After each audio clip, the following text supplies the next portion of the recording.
y que son consistentes con lo que hace México. Entonces, la pregunta es, ¿cuál es el modelo de vigilancia que ustedes están identificando que necesita tantas pruebas? Ahora, ¿cuántas pruebas? Mencionaba, senador Dante Delgado, Wuhan, China, y habló de esta impresionante cifra de 9 millones de pruebas. Quizá está también familiarizado con que en 9 millones de pruebas se encontraron el siguiente número de positivos. Uno. En 9 millones de pruebas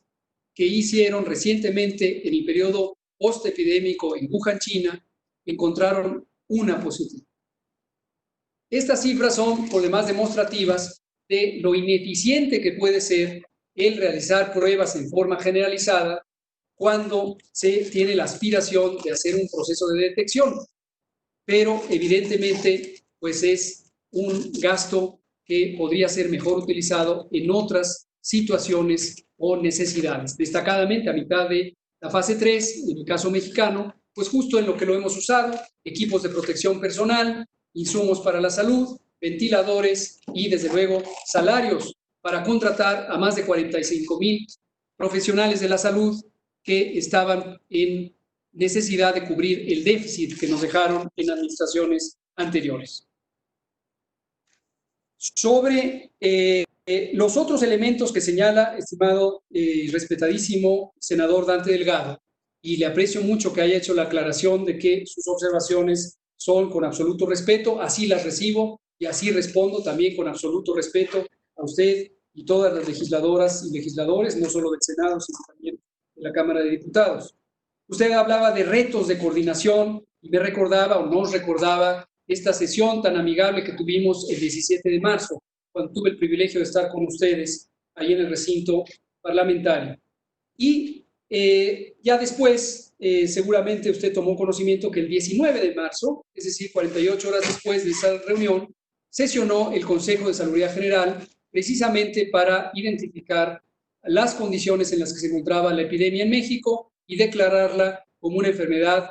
grave de atención prioritaria, tal como lo estipula el artículo 73, fracción 16 de la Constitución de la República Política de los Estados Unidos Mexicanos, para ser preciso. Asimismo, también tendrá usted conocimiento que cuando la Organización Mundial de la Salud dijo que se trataba de una pandemia, y esto propició algunos titulares en periódicos de circulación nacional, hubo una precisión que hicieron los funcionarios de la organización, tanto a nivel global, en la OMS, como a nivel local y regional, indicando que la declaración de pandemia no tenía una implicación directa para aquellos países que, como el caso mexicano, ya estaban preparados y actuando en respuesta a la epidemia. El tema de los vuelos internacionales es por demás importante, porque usted alude a un planteamiento que ha sido, yo no diría solamente científica y técnicamente descartado, sino históricamente desmentido. Y consiste en que hay que cerrar fronteras, en este caso aéreas, vía aérea, para evitar las epidemias. Algunas de las fuerzas políticas que hoy gobiernan en el mundo, mayormente las que tienen una orientación conservadora y negadora de los derechos humanos de las minorías, en particular las minorías migrantes, han utilizado esta perspectiva de cierre, de protección, de confinamiento, como si hubiera alguna demostración científica de que va a resultar útil para mitigar, inhibir o retrasar la entrada de los agentes patógenos, en este caso el virus SARS-CoV-2 causante de COVID. Lo interesante, como decía, es que la historia de las epidemias, y me remonto a la Edad Media, han demostrado que esto es un recurso de muy poca utilidad, muy oneroso, y no tanto por los costos directos de su instrumentación, sino por las consecuencias sociales y económicas que tiene el pretender aislar un territorio que es naturalmente dependiente de recursos del exterior. Las ciudades amuralladas, los feudos en la Edad Media, cercenaban su vinculación con el exterior y pronto se quedaban sin alimentos y otros insumos que les llevaban a consecuencias devastadoras. Por eso se ha descartado, cuando la salud pública global empezó a tener una orientación más solidaria y con una fundamentación científica contemporánea, surgió precisamente el Reglamento Sanitario Internacional, versión 2005, que a diferencia de sus versiones anteriores, que se remontan a las convenciones sanitarias internacionales del siglo XIX, dio un giro del planteamiento proteccionista de la salud pública hacia un planteamiento solidario, que tiene como principio fundamental la contención en fuente de origen a partir de la solidaridad internacional. Menciono esto no solo para incitar el ánimo y la tranquilidad respecto a esta intervención,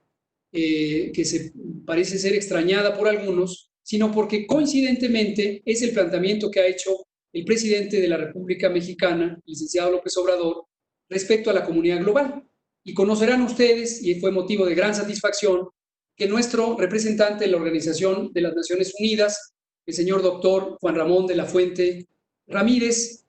presentó una iniciativa, un punto de acuerdo, en donde gozó de amplísima mayoría, casi unanimidad, y la Asamblea de las Naciones Unidas aprobó una declaración que busca la solidaridad internacional que permita evitar la especulación comercial y el acaparamiento de bienes necesarios para la atención de la epidemia. Y esto, quiero decirles, es el pronunciamiento más claro que busca rescatar la esencia del Reglamento Sanitario Internacional 2005, hoy vilipendiado por las fuerzas políticas conservadoras en distintas naciones, que además destacadamente han despreciado a sus expertas y expertos científicos en aras de empujar agendas políticas xenofóbicas, entre otras. No el caso de México, donde nuestro presidente también repetida y consistentemente se ha posicionado como que la ciencia y la experiencia técnica son quienes rigen la conducción de esta epidemia en México y no los intereses políticos o de otro tipo. Esto